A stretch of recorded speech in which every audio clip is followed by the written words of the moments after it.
Hello again, you sexy animals. Time to educate you with some truth. Let me tell you about my friend Johnny, who's had a pretty rough semester in his bio class this year.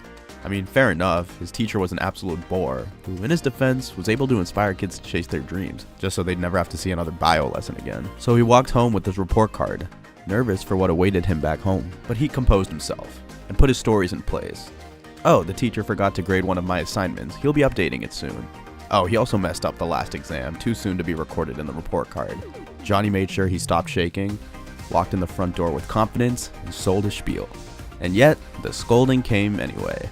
A mother always knows, doesn't she? I'm sure you've had similar situations to Johnny. And even though you think you're being slick with your lies, you're actually telling your mom the truth, in subtle ways you don't even realize. Even the best of liars provide cues to their true intentions, ways that take government spies years to learn. But even to my FBI agent watching this, I doubt you would even know about all the subconscious communication that goes on in our species. So stay tuned. When lying, people tend to use hand gestures more after they speak as opposed to when they're speaking. Since their brains are working on overdrive making up a story on the spot, they tend to not use as much energy on normal gesturing, and they make up for this by doing it more after they're done talking. And when they do gesture, they do it a lot more than usual. In studies that tested this, subjects who are lying used hand gestures 15% more than those who are telling the truth. People who are lying also tend to rock their bodies and are more fidgety. They'll also roll their lips back into their mouth, which is a subconscious signal that they're hiding thoughts, but this could also be an indication that they just don't want to speak in general. Liars tend to be nervous in high-stress situations requiring pristine levels of cap. Ironically, the need to not be caught in a lie makes someone more susceptible to getting caught. Because when someone's nervous, their vocal cords may tighten up, causing their voice to sound higher pitched and also causing them to clear their throat more often, which are both giveaways of said capping. Of course, none of these signs are foolproof, so if you're trying to snipe your friend in a lie when he says he hooked up with a supermodel, use these tactics as a tool, not as an end-all be-all solution. When you shake someone's hand, you smell your own hand after. Now I know what most of you are thinking. I don't do this. That's gross. I wash my hands after shaking someone's hand. I do not smell other people's hands, and you're weird for suggesting that I do. Well, newsflash, kiddo. You do.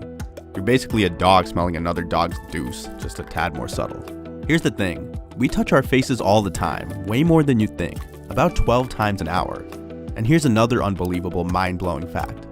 We also breathe through our noses. So when we touch our faces, we're inevitably taking in the chemicals on our hands through our noses, and we touch our faces more often after touching someone else. All this is to get a nice understanding of who exactly you're talking to, because rubbing someone else's chemicals all over your face actually tells you a lot about them. Of course, you'd never consciously know this. All this is going on behind the scenes. And similarly, we judge someone based off their smell. But I'm not talking about how perfume can make someone more attractive or how your stinky cousin makes you want to gag and delete their Minecraft world. We're going a little more subconscious than that. Subtle scents you don't even realize are going up your nose and making physiological changes in your body. For example, when women are ovulating, they release odors that signal fertility, causing states of arousal in men, making them more likely to approach women during this state. On a similar note, the smell of women's tears actually lowers testosterone levels in men, which lowers aggression and arousal, and in doing so, puts them in a more empathetic state. As you can begin to see, all this chemical communication makes our species better at understanding each other. People also release pheromones which may indicate their social status. And this was tested by having 12 male and 12 female participants judge photos of people while wearing a face mask containing a chemical called androstenol. The subjects who had the mask containing this chemical found the people in the pictures to be more interesting, friendly, and attractive, while also finding them less aggressive. People will also release chemicals when they're stressed or scared, which in turn causes those around them to have similar feelings. This can allow groups to come together in order to face a threat together. This might explain why your favorite team plays like garbage as soon as their star player begins to choke. Now, on top of all the chemical signaling that's going on when people are in love, there's also a bunch of behavioral and psychological cues as well. People in love will mirror each other. When one folds their arms, the other will as well. When one yawns, so will the other. And this goes on to the point where even people's breathing becomes synchronized. See, when this is happening, a specific type of brain cell called mirror neurons are firing. Mirror neurons will fire in the exact same way whether you're performing an action or you observe someone else perform the same action. So when you see someone you love performing a certain action, your brain will fire the neurons to cause you to act in the same way. Now, having a crush can bring out a whole new range of behaviors.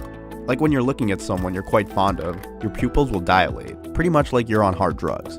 After all, when you're in love, your brain fires in similar patterns as when you're on drugs. And like being on drugs, You like to fool around a crush. Perhaps you're being extra loud to get your crush's attention, or you tripped over a pebble since your head is in the clouds. Maybe you said something extremely stupid to stand out from your competition. Whatever it is, compose yourself, my friend. You got this. Thanks for watching. If you liked the video, please like and subscribe, and I'll see you in the next one.